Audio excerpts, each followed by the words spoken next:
So, my friend, I want to ask you, have you been listening to some of my podcasts for a while and identified for yourself all the areas that you feel your business could be better in?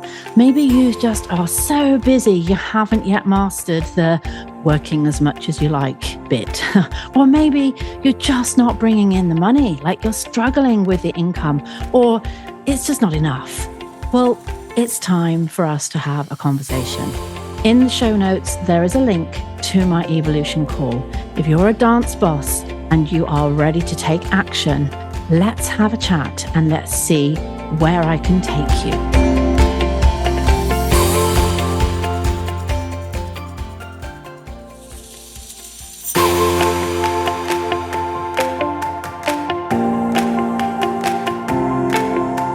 Hello and welcome, lovelies, to the Ultimate Dance Business Podcast. My name is Deborah Laws, the dance business expert.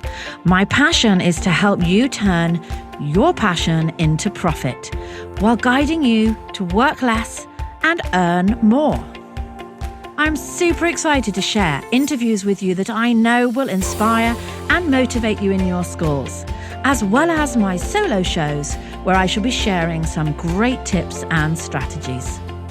So if you love the show, please do remember to review, subscribe, and share it with your fellow dance boss friends. So let's get stuck into the business of dance. Hello, everyone, and welcome to this episode with the gorgeous Emma Bright. Now, Emma is one of my clients and has had a very interesting journey with me. So, Emma, thank you so much for joining me, first of all. You're welcome. Thanks for having me. I'm excited. I know. I think is this your first podcast interview you've ever done? Yes, it is. I know. So probably a little bit nervous if you're anything like me. The first one I did was nerve-wracking.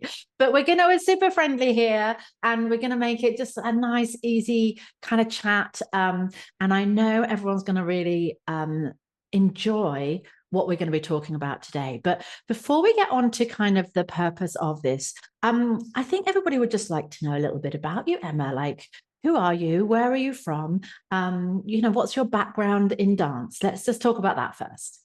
Yeah, so hi everyone, I'm Emma Bright and I live in the Midlands, so I'm just outside of where we do conference every year, which is super helpful. I started dancing when I was 4 and I have my own dance school, a dance studio in Nuneaton called Embody Dance, and I've had that now for 16 years. I did a degree in dance at Chichester Uni. And I've just always loved dance for everybody. So my dance school focuses largely on dance for SEND, dance for all ages and abilities. And we're like a non-exam, non-syllabus dance school. Yeah, and actually we should add, you should have added, I'll give you some training on this later, national award-winning dance school. Yes, I have my trophy here. Uh-huh.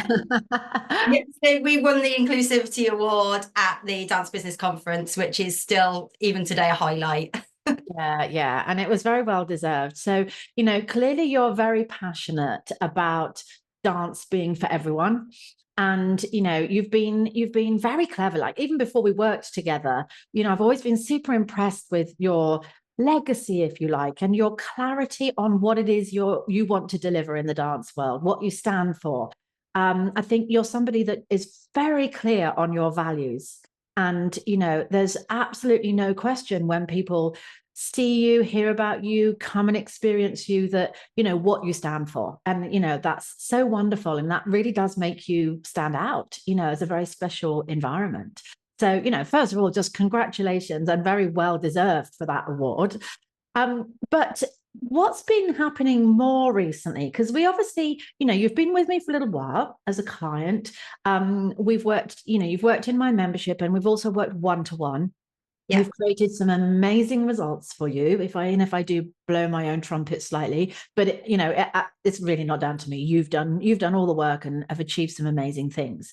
But I think I'm right in saying just recently you've actually stepped out of teaching in your own school. And now you're just kind of, I say just, like now you're managing it and being principal, but not in a teaching role. Is that right? Exactly. So yeah, don't do yourself down, because honestly, a lot of what I have learned is due to you and applying what you've taught. And I'm definitely not the same person now as I was 3 years ago. And I definitely wouldn't have been doing what I'm doing now if it wasn't for the membership. So, Yeah. so thank you. Oh, welcome. Yeah, very But well. yeah, so I just recently now don't teach in my studio. My studio is running really smoothly, touch wood, at the moment, due to kind of a legacy of teachers that I've built through what we're going to talk about today, which is like my Future Teachers program. Yeah. So you've been able to step out of the studio because you've got some great teachers. And a lot of people listening have also got really great teachers. But what you've done has been, in my eyes, a very clever process because you have a very strong ethic of what you stand for, the types of teachers that you look for and that you need in your school are very specific. Like not all teachers would fit in your school, I don't believe. So, in order to combat the how do I find these perfect teachers to fit my perfect vision, you've homegrown them. You've made your own, haven't you? And that's what we're going to talk about today, everybody, because what Emma has done is it started out as something she did purely for herself in her school. And then the really exciting part is working together with myself more recently, we've kind of taken it in a new direction, but we'll go there in a minute. So, what did you create, Emma, that meant that you are have now got these homegrown teachers that stand for everything that you want in your school? What did you create? So basically, it was like a legacy of, I don't want to say mini-me's because they are all their own individuals, and they all bring something completely different to the school. But we've been kind of employing, because we do employ teachers that have been students with us for 10, 12 years now. But I realized that they needed some sort of training in order to do that. Obviously, they were going through training anyway, but some sort of training that was really from when they were younger. So something that wasn't written down, and just kind of like a pathway up through to teaching. I kind of sat down one day and was like, I need a pathway for this. I need to kind of sit this down and make this into a training course for my dance school, so that I can grow kind of skilled teachers, trained teachers, and then retain the kids who were like 11 and up. When they go to secondary school, they were dropping off. I was like, I need something that is special for them, for the next stage, and also to gain a bit more income into the school as like additional revenue, which is what the program does as well. So I created the program 3 years ago. It's been running in the school 3 years, and I think it's 46 children have been through the program within my school, and we've currently got over 30 in it at the moment, across 3 different levels, and 3 of those student teachers are now teachers in my school. Amazing. So you've actually tried this and it's working and they've gone from students to student teachers to teachers. Exactly, yeah. Perfect. Sounds fabulous. So you said that it's like a program. So what does that look like exactly? Because when I had student assistants, and I think a lot of people listening, if they have, an older element of students in their school, most of us have at some point kind of played around with inviting them to come and help in our classes, whether it's purely voluntary, whether it's a little paid role. And, a lot of people listening will have student teachers. But this is where I kind of very quickly, before I hand back to you, would talk about the fact that I had this too.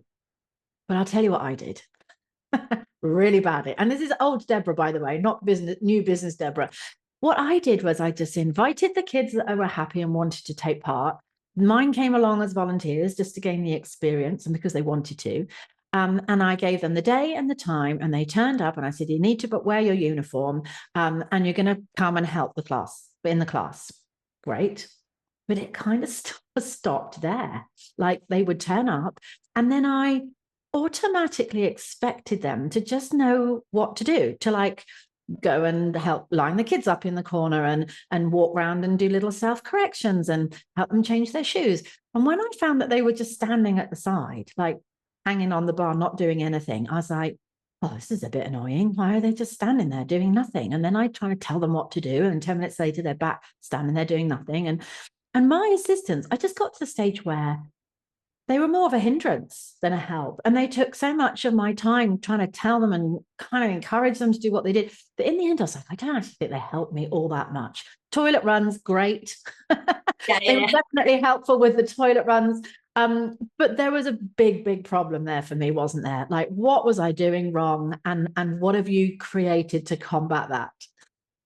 So first of all, like, I advocate for anybody who's got student teachers, even if it's not formalized, because it's just great experience for the students, no matter what. What I did is I sat down and formalized a training scheme. So it combines practical and theory. So the theory side of it is 4 training days across a 10-month period, structured whenever a dance school would like to structure them. I do mine on a Sunday afternoon.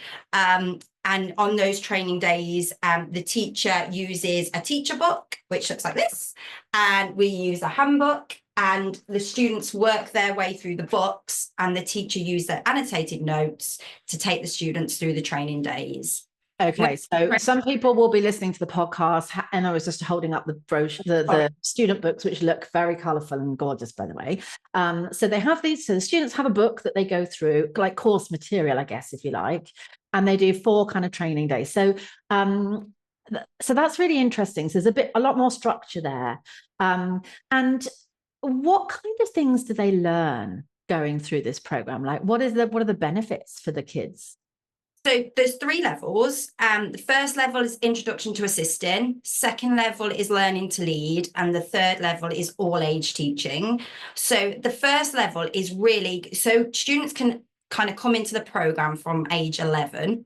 So it's building confidence, how to talk to a child. We talk about role models, helping a nervous dancer. We then go into how they can assist within the classroom, how they can start to construct small routines, how they can help with warm-ups, etc., etc. That's how level 1 starts, and that one's CPD registered, so that's got 25 CPD hours, which is accredited. Amazing. Which is really good. And then learning to lead goes even further in. So they start to choreograph their own pieces, and they learn more about different types of like warm-ups, cool downs, different types of routines. But it's really good to say, actually, that there's no homework for them. It's not meant to be something stressful for the kids. It's an hour-and-a-half training day, 4 times, and then they fill all the workbook in there at the training day. It's not a GCSE. It's something meant to be very, very practical. Within the training days, there's lots of like practical tasks that they work through as a group, and they teach each other, which is really nice. And it really bonds them together as that level of future teachers. Yeah, it's really beautiful, and it's something that I've seen in my dance school on these training days is just gorgeous. I mean, we did toy with the fact of, do we offer like an online course where I deliver it and the students and the teachers watch me? But really, ultimately, what I came down to was the fact that the dance school owners, the studio owners, are the ones that inspire their pupils. So actually, you're inspiring your kids, and it's so nice having that hour-and-a-half with them to be like, here's all my knowledge, here's what you do with toilets, here's what you do with this, and even more. And then from that, they just fly with it. They've also got things like logs within their books where they log when they've attended, and they do half an hour minimal work experience every week as part of the course in a lesson that you choose. Yeah. So, I mean, what I love about what you said there in particular is that it kind of bonds, like the kids kind of form a new a kind of a new relationship with each other, because they're going through this little course together. I mean, I don't know whether they feel this, you can tell me this, but I'm putting myself in the position of an 11-year-old doing this, and I feel like I'd feel a little bit special, like going to this course. I'm not just a student anymore. I've been kind of a little bit elevated, you know, to this slightly more special student, and, you know, they go through that together. I can see how that could really also maybe help with retention, like retaining these kids. Do you find that? Exactly. Yeah. So when they get to 11, it's very common, obviously, when they start secondary school, for people to drop off and leave dance schools or maybe drop classes. And I found that actually having the Future Teachers program has kind of made them join more classes, because actually they've helped out with musical theatre and they've gone, I've never tried musical theatre. If the little ones can do it, I can do it. And things like that. So it's really helped retain my kids. And because it's a 10-month course, you've definitely then retained them for another 10 months because they're signed up. If not, for 3 sets of 10 months, because you've got 3 levels running.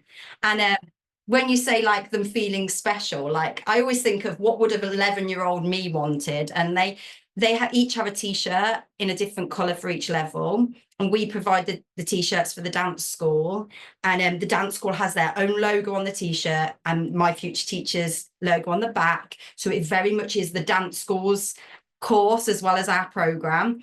And the kids feel so special in the t-shirts. Like my Future Teachers dance in them at my show, and they take a bow on their own at the end of the show. And I tell you, the first year they did that, I said to them, take your bow. I thought they were all just going to bow together in one line at the same time. They all took an individual like teacher bow. And I was stood in Bless the them. wings, like welling up. Oh, that sounds so lovely. And I really like, you know, you said you toyed with the idea of you delivering this to the principals, but I like the fact that they do it because, of course, going back to what we said at the beginning, you know, part of what they're really investing in with these students with their time is the fact that they are teaching them their ways. They're teaching them their values, what's important to them, you know, and, you know, how you speak to the children, what attitude you have with the children. And these are going to be different, aren't they? Each dance school is going to have their own identity. So for the principals or vice principal or one of your teachers to deliver this course, it means that it still feels very personal for the dance school, almost to the extent that they can make it a little bit bespoke for them, although they've got the structure and the foundations of your program. Exactly. So to give an example of that, one of the very first things, one of the very first pages in level 1 is dance studio rules. And I've outlined a few studio rules. And then below that, there's spaces where the children can fill in their own dance studio rules. So it's something I've worked really hard so that your dance school has kind of an impression on the course as well. And it is a partnership rather than this is my Future Teacher program. It's very much with the dance school and with the dance school principals. Yeah, and I mean I also love, coming from my perspective, working with dance studio owners, I love the fact that it might even be a bit of a journey for the teacher, like for the principal, because you've got to really think about all these things if you're then going to be passing it on. Like some of it's second nature to you, but, you know, are you actually clearly communicating some of your ethics and your values? And in having a structure where you're passing this on to the next generation really makes you think about that for yourself, doesn't it? Yeah, it really does. And I think, do you know what? It's just so nice to pass on your knowledge. I think it really lights me up, and I'm sure it lights other studio owners up, just when you pass on that kind of torch and be like, and when I watch them kind of lead warm-ups and things, I just stand there and I think, oh my, I remember when you were 3 and you took your first class. And I think it's that memory, the memories of that child as well growing up. And the course is very much transferable skills as well. So if they don't go on to teach dance, that's okay. It's almost like a D of E for dance. You know, they've got all those skills that they can use in other settings as well, and then apply the CPD to their CVs, and it just works within other settings too. Yeah, and you literally just took the words out of my mouth, because I was just about to say, of course, they're not all going to take this and go and become a dance teacher. But Yeah. just like we all know, and not teaching anyone to suck eggs here, we all know the benefits of dance aren't just for dancers. You know, all of the life skills that dance classes teach, and all of the things that people take forwards in their life as a result of dance being in their lives and being part of everybody's dance schools, we already know that in terms of from our classes. So it's kind of, I guess, fairly obvious that if they're doing this program and they're learning new skills as young teenagers and young adults, that these are going to be, like you say, transferable skills that they can use elsewhere in their life. Which I guess becomes a little bit of a selling point for you, isn't it? So tell me a little bit about how this works in terms of, do you pay them to do this? Do they pay you? How does this work in a way that, because you mentioned at the beginning how it can earn you money. How does that work? Okay, so I am obviously a dance school principal. So my kind of what I want to get across is I want the dance school principals to gain something out of this. They are your students. They've been with you for 10, 15 years, depending on how old they are. You should be gaining from your investment in the students. So the course is formed so that you can buy the course from us per student, and then you can charge what you would like to your student for the course. For example, it's £88 per student to take the course that you pay to us in a 10 pack.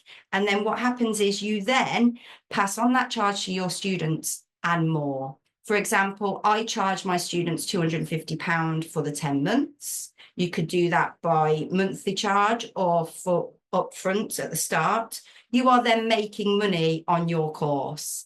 My course alone brought in over £4,000 this year for me running it at my studio. Wow. And so the idea is it is for the principals to gain money and gain income too, and an income that refreshes each year as you have a new intake across the 3 levels. I've got you. And obviously, you are putting time and effort into these kids. And I know potentially a couple might turn into teachers, but of course, as we've just said, not all of them will. And you're giving up your Sunday afternoons or however, whenever you decide to do these 4 short sessions, but also the time nurturing them in every lesson that they turn up to. So I can understand, and I fully support the fact that it's great that the teachers, the principals can earn an income. How do you kind of sell that to the parents? Because, there's a lot of people that might be listening that think, this sounds great. This is something a bit more structured than what I do. But at the moment, I pay my student assistants. So how do I flip that round and get them to pay me? Exactly. So I would say, don't panic. So basically, I've done all that work for you. So I've designed a parent pack that you send out to your parents via email.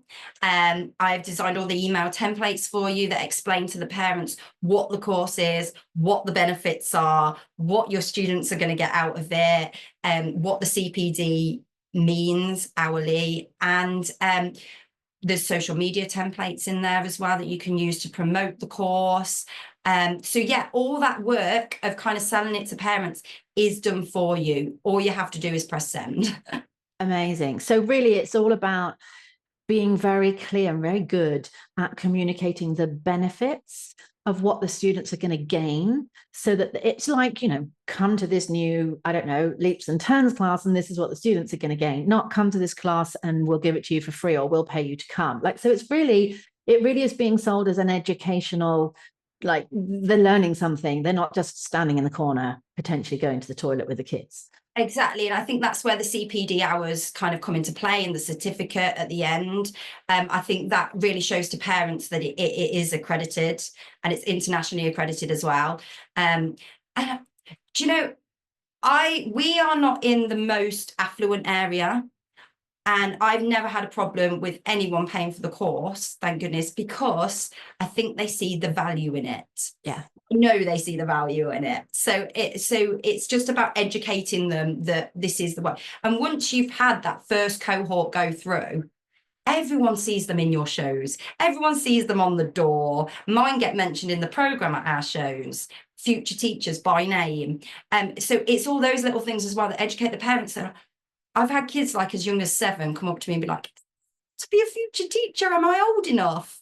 And I'm like, I'm sorry, my lovely, not quite yet, but you will be soon. So yeah. It's that thing that they look and aspire towards. So I thought I would just share with you guys today the planners that I have produced for dance school owners, because these are flying out of Amazon like hotcakes. And if you don't have yours yet, then all you have to do is pop to Amazon and type into the search Deborah Laws, and all 3 books will come up. So the Ultimate Dance Business Planner I designed for you so that you had a little bit of a Deborah on your desktop. The planners are full of business training, tips, motivational quotes, things to do at the start of the month, things to do at the end of the month, ways in which you can plan out your marketing and your retention, and they are selling all over the world.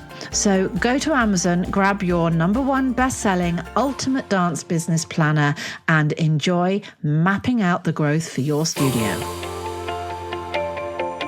Yes, yeah, and I think that's great. And I think it really is being able to explain that it's the mentoring process that they're going to get, rather than, just giving up their time on a Saturday morning for a couple of hours. They're going to be mentored through this program. So I can really see that, when you get that bit right, and as you said, they don't have to worry about that because you've actually created all that content for people already. Then it's pretty easy to explain, why this is something that they pay for. So, I mean, I'd love to know, this is quite new, isn't it? Like, not new for you in your school, but deciding to go from this is something beautiful and wonderful I created for my students to, hey, maybe this has got legs. Maybe I could sell this to other people. Maybe I could turn it into a business. How did that happen? Like, where did the thoughts come from to where you thought I can make more from this than what it is currently? So weirdly enough, when I first I listened to your podcast, actually, I was like, I'm going to be on that one day. And I don't know where that came from. And I was like, this is weird. That was about 3 years ago. And now here I am. So something was obviously telling me something was going to happen to be on the podcast one day. But I attended one of your retreats, and on the retreat was just approached by a couple of ladies who saw my Facebook posts of what I was doing in my studio, said, really interested in what you're doing for future dance teachers. What is it about? Then another lady came up, and then another one, until it was about four different dance schools. And I was like, oh my goodness. Okay. So said, okay, give me a few hours, ran up to my room, quickly put together like a little presentation, went to the snooker room, got these 4 ladies, showed them what I'd kind of created in my school. And they were like, I'd buy this. And I was like, mouth to the floor, what? And they were just really, really supportive and said that it was something that would help them. And it was something that was professional and effective, and is something that they wanted part of. So then obviously that got my brain ticking. Then attended conference, and was kind of forced in on the afterglow. Okay. Let me backtrack and just fill people in a little bit here. So conference that Emma is referring to is a dance business conference that I run every year in August. It's open to anyone, and it's a fabulous 2-day event for dance studio owners. We also then do the day after conference something called the Afterglow, which is when we kind of go back over all the guest speakers and all the trainings, and we kind of do a little recap on everything, and we put together a strategic plan on what we feel is great for us to take away and work on, and what things we don't need to take away and work on. Because what I experience after conferences like this is complete overwhelm with all the notes I made. And when you're completely overwhelmed because you've made so many notes, you've been so inspired, you learned so much, but you don't know where to start with it, or you do nothing. So I created this day called the Afterglow, and Emma came to the Afterglow, and we were going around and we were talking about everything. Your future teachers came up. Lots more people in the room were like, this sounds awesome. This sounds great. I'd buy this too. And I think it was that kind of final, you just needed that little gentle encouragement that, maybe it's time to take this take this forward, to actually launch this. And so there and then we challenged you to sign up. Typical Deborah style here. Challenged you by lunchtime, I think it was, Yes. to sign up to exhibit at the conference next year. and launch this program. Yes. So it kind of just made you go, right, I've just now invested a bunch of money to go out into the world and launch this program, and I've got a year to do this. So that's, and it wasn't just me. You had lots of encouragement from everybody. I know. There was nothing like 35 dance business owners just all looking at you and Deborah going, okay, it's 5 to 12. Like, are you going to sign up? Well, you know, some people just need a little bit of a gentle push. So that happened. Off the back of that, you kind of thought, right, okay, if I'm going to go for it, I need to go for it. So you signed up to my one-to-one program so we could work together on this, and you could have all the help that you needed to make it a proper success. Because for those of you that don't know Emma doesn't decide to do something half-heartedly. Like, if she's going to do it, she's all in and she will go for it and she will succeed, which is something that I really admire about yourself, Emma. And so we started to work on this. This was like, well, last August. We're now in May, for those of you that are listening to this at a later stage. So just under a year. So it's coming up. It's only in a couple of months' time now, this conference. But actually, again, in true Emma style, she didn't wait until August. We actually launched it, and I did like a soft launch in January, didn't we? And we kind of set some goals, or I should say you set some goals that you wanted to have how many in your first year? In the whole year, by the end of conference, we wanted to get 12 dance schools on board. Okay, so we had a nice healthy number of schools that were running it, and it was all going to book. So we kind of had an idea that we wanted to do that by kind of August, September time, and we launched it in January. So I think everybody's really keen to know, because we're all very excited for you with this. Do you think you're going to get your 12 after you've been to conference? Wow, we've already got 15. Wow. We've already got 15, and at the moment it's 201 students that we are supporting. Amazing. So you've smashed your goals and you haven't even been to conference. You haven't even exhibited yet. No. So do we have some new goals now? Yes. Do I have to say them out loud on the podcast? I don't know. Like what do you think? Are we going to hold her to this? No, you don't have to say them out loud. But I know, I'm aware that you've got, a big, audacious goal, having already smashed that. So we kind of had 6 months launching, and you've put together your website. You've got some fabulous brochures. We're running some ads. Like, we've kind of gone all in with launching this now, and obviously it's going down a treat because people are buying it. You've got 200 kids all over the UK that are now going through the program. I mean, proud doesn't come close to how I feel for you and what you've achieved. I always knew this was going to be hugely successful, but it's much harder when you're the one in the seat that has to then actually make it happen. How are you feeling? Are you really pleased with how it's gone so far? Yes, I must admit, it is very much a team effort. It's me and my husband together. I am not alone in this. He works for the company 4 days a week, and he's a school teacher 1 day a week. And I mean, there's been a lot of those kind of I can't do this moments, a lot of self-doubt, a lot of I'm not good enough. Why should people trust me? You know what happens when your negative Nelly turns up. But I've just kept going with it. And all I can say is the results so far have just been amazing. And the results in my own school just speak for themselves. And it's something I really believe in. So every time I get that wobble, I just look again at what it's done for my own school and other people's schools and thought, you know what, you kind of like inspiring young people, and that's kind of why we're here, as dance teachers. Yes, 100%. And I honestly think, coming now from a slightly more oh my God, Deborah, philanthropic, oh my, I'm going to forget that. Coming from a slightly more spiritual side of things. Philosophical.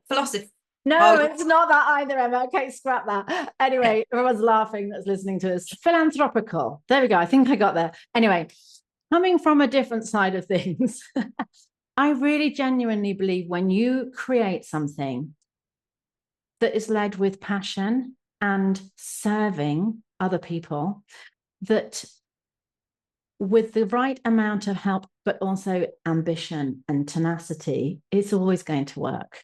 You know, when you've created something that is so beautiful in terms of what you're giving to these young people, I think, you know, it can't not happen for you. And so, you know, I kind of, as I said before, I always knew that this was probably going to be a really big thing for you, which is actually going back to the start, why you stepped back from teaching, because you've decided to go all in now, haven't you? And put all of your efforts and energy into future teachers, this new business.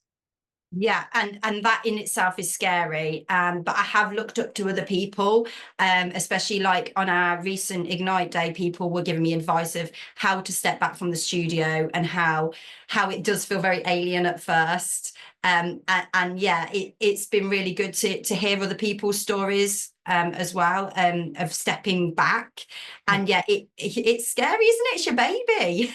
Yeah, of course. And I love that what you were mentioning there is, you know, when we come from a more emotional side of things, you know, we've got fear, we've got self-doubt. As you said, there's that sense of I'm not good enough, the self-sabotage, you know, and the fear that comes up. And it is a big, scary thing to do. And I think it's not just then about having a business coach like myself there to support you. It's much more than that. It's about having a community supporting you. You know, what's better than one hug? You know, a hug from lots and lots of people, giving you that reassurance, you know, telling you that you can do it, building you up, giving you that self-belief. And I think that's what happens when you're part of a community like the one that I've built.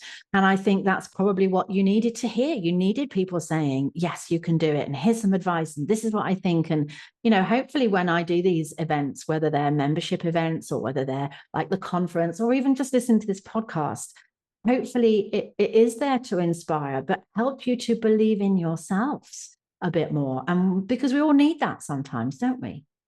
Yeah, definitely. And I think, yeah, I'm definitely not the same person as I was 3 years ago when I joined. So, and I've done Illuminate twice now.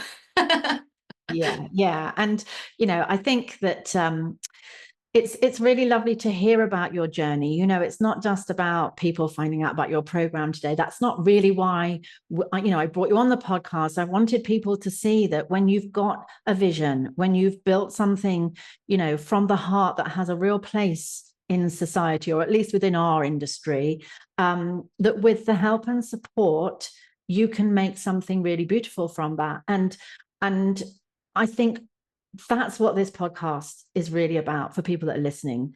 You know, sometimes running a dance school is how it all starts. We start by being a dance teacher. Then somewhere along the line, we ended up being a principal and a dance studio owner.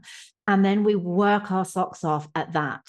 And occasionally, for some people, eventually that journey, that pathway feels like it's quite well trodden. It's almost like they're ready for something else new and exciting, not to leave that behind, maybe just to step sideways a little bit.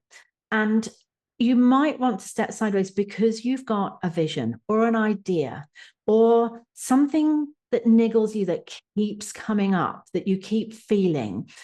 And you kind of think, I think that could be something. Like, I think I could do something with that idea.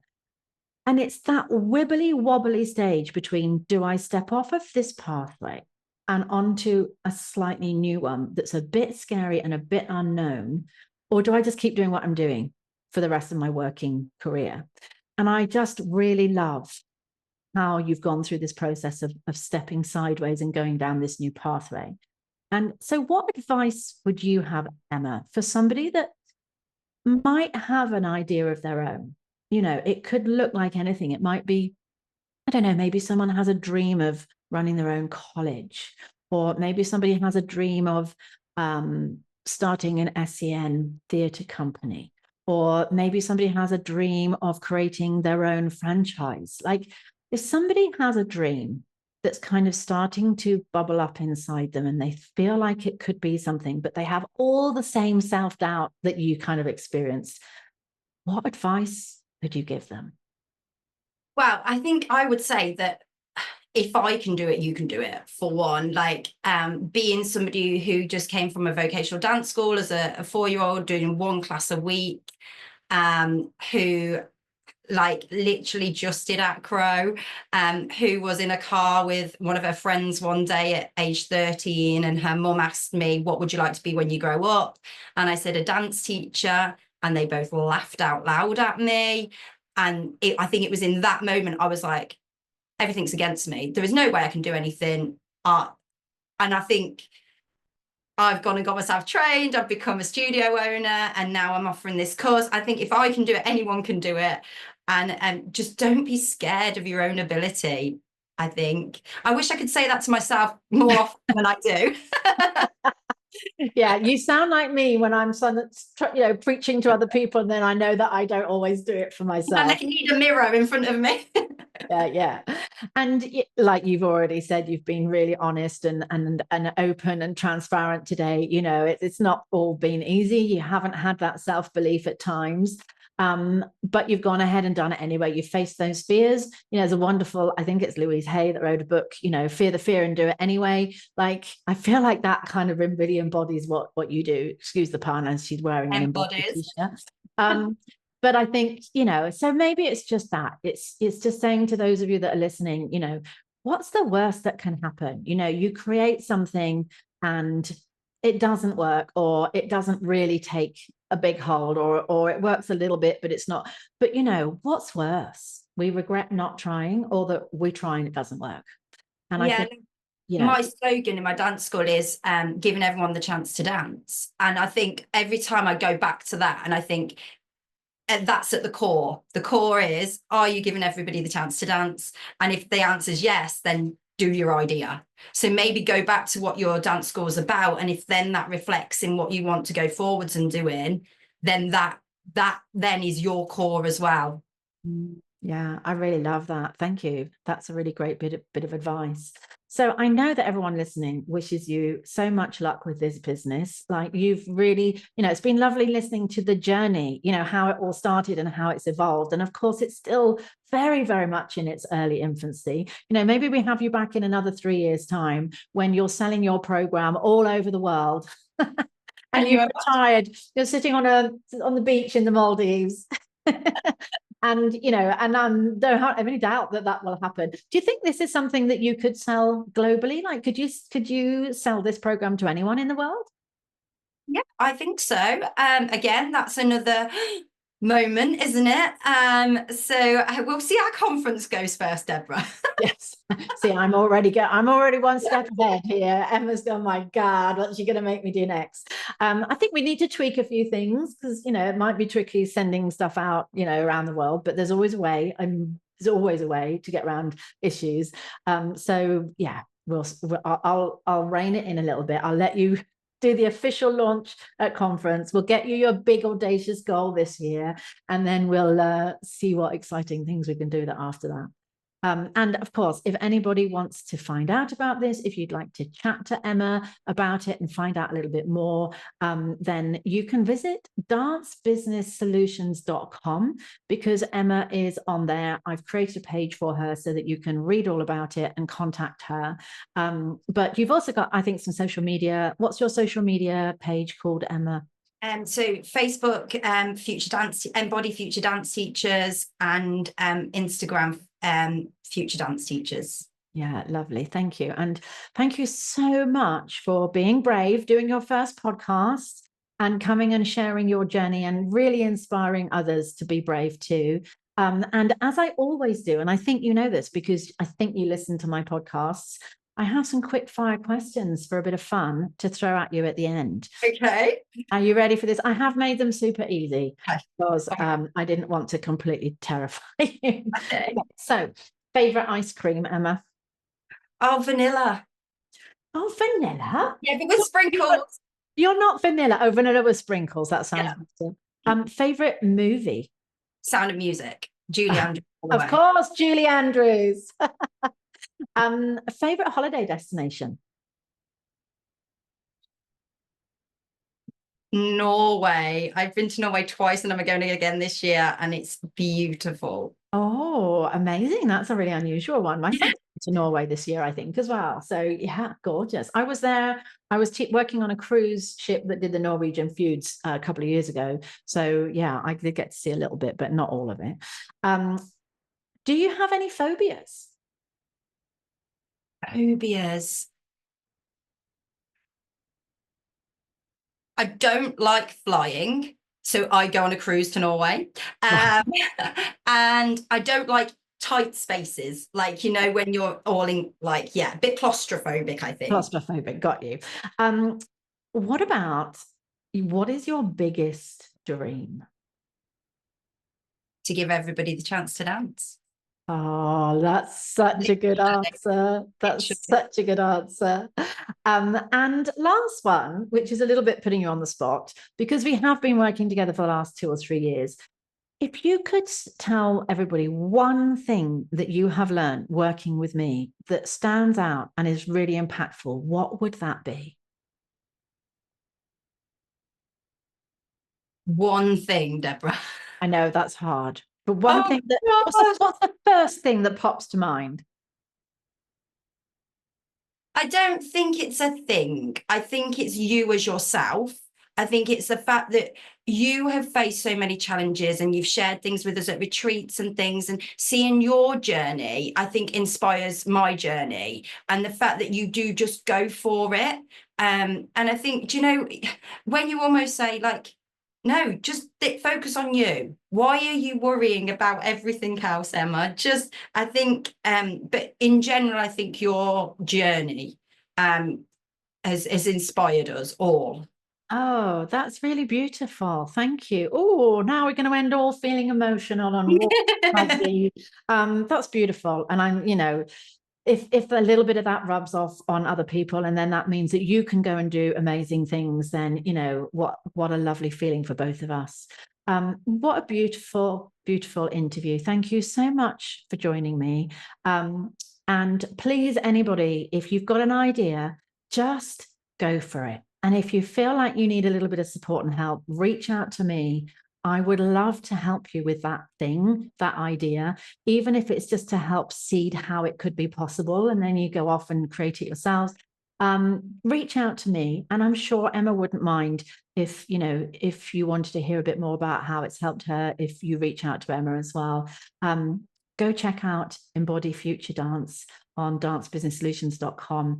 And I'm excited to see what everybody's going to go and create for themselves. Emma, thank you so much. Thank you. So I wanted to tell you that this episode is kindly sponsored by Sally at Dance Studio Marketing, who is your go-to solution for growing your dance school through the power of social media. So if you're feeling overwhelmed at trying to attract new students, at Dance Studio Marketing, Sally helps dance studio owners just like you to leverage the power of social media and paid ads to bring in a steady stream of students, which of course helps you to achieve more balance in your life. So if you're ready to grow with less stress, visit sallyprendergast.com, or you can connect with Sally at Dance Studio Marketing on your favorite social media platform today. My clients are getting fabulous results using Sally. So let's get those ads going and let's get your school growing.